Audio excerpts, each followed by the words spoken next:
Եթե այսօր փողոց դուրս գանք եւ մարդկանց հարցնենք. Ինչ տոն է Վարդավառը, մեծ մասը կպատասխանի. պարզապես ջուր ցողելու տոն։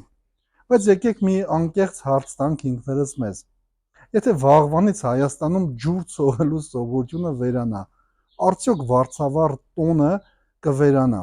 Իհարկե ոչ, որովհետև Վարդավառը երբեք ջրի տոն չի եղել, այն մեր Տեր Հիսուս Քրիստոսի պայծառակերպության տոնն է։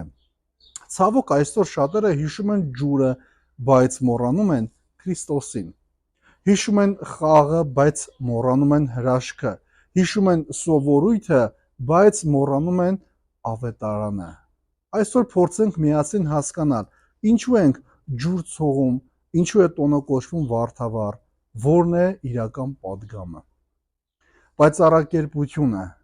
ինչ տեղի ունեցավ Թաբոր լեռան վրա։ Մատթեոսի ավետարանի 17-րդ գլխի 1-ից 9 համարներում պատմվում է, որ Հիսուս իր հետ վերցրեց Պետրոսին, Հակոբոսին եւ Հովհաննեսին եւ բարձրացավ Թաբոր լեռը։ Այնտեղ կատարվեց մի աննկարագրելի իրադարձություն։ Քրիստոսի դեմքը փայլեց արևի պես, նրա զգեստները դարձան սպիտակ լույսի նման։ Երևացին Մովսեսն ու Եղիան, եւ ահա Հայր Աստծո ձայնը հնչեց. «Սա է իմ սիրելի որդին, որ իմ հաճությունը ունի, դրան լսեք»։ Սա պարզապես հրաշք չէր, սա բացահայտում էր։ Աշակերտները տեսան այն, ինչ մինչ այդ թաքնված էր Քրիստոսի աստվածային փառքը։ Ինչու Քրիստոս պայծառակերպվեց։ Սուրբ հայրերը բացատրում են, որ սա տեղի ունեցավ խաչելությունից առաջ, որպեսզի երբ աշակերտները տեսնեն նրա չարչարանքները, չկարծեն, թե նա պարտվեց։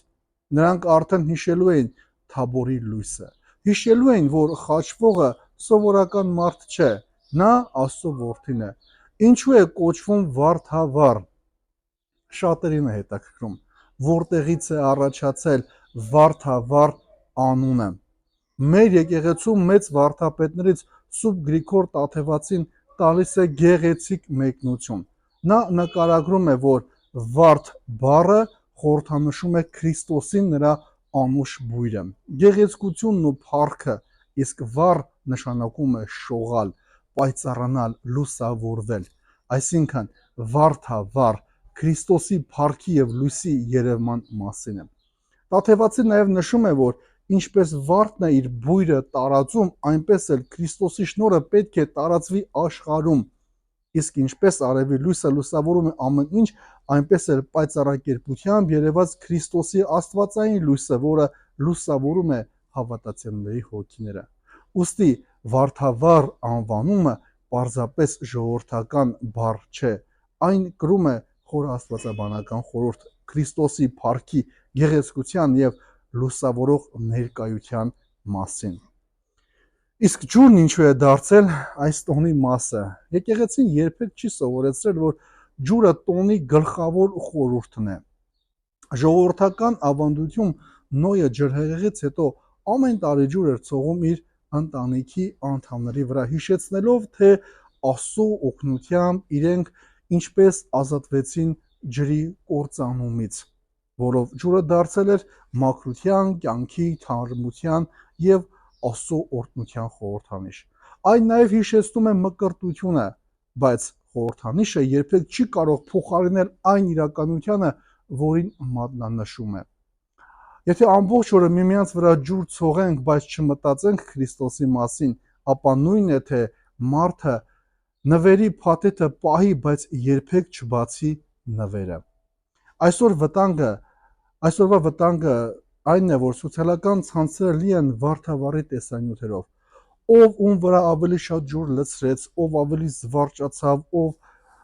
բայց շատ քիչ մարդիկ են խոսում այն մասին, թե ինչ կատարվեց Թաբոր լեռան վրա։ Սա մեզ պետք է մտահոգի, որովհետև երբ սովորույթը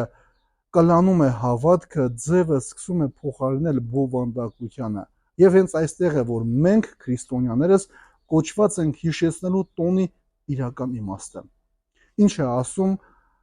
այս տոնը մեզ այսօր։ Պայծառակերպությունը միայն Քրիստոսի մասին չէ, այն նաև մարդու կոչման մասին է։ Աստված մեզ ստեղծել է ոչ թե խավարի, այլ լույսի համար, ոչ թե մեղքի, այլ սրբության համար, ոչ թե ատելության, այլ սիրո համար։ Քրիստոսի լույսը ցանկանում է փոխել նաև մեր կյանքը։ Այս վարդավառին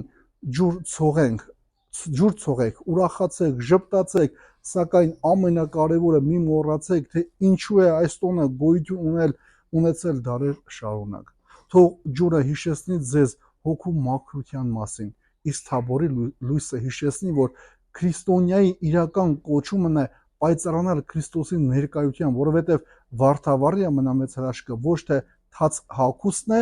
այլ փոխված սիրտը։ Ուրեմն վարդավառի տոնին գնացեք եկեղեցիներ, մասնակցեք Սուրբ Պատարագին, հաղորդակից եղեք օրվա խորհրդին, պայծառակերպեք դուք եւս, որովհետև ձեր մեջ եւս գրվում է աստվածային էության մի մասնիկը, եւ նոր դրանից հետո պայք նաեւ այդ սովորությունը եւ իրար վրա ջուր ցողեք, բայց առանց կռվելու։ Աստված օրհնի բոլորիս։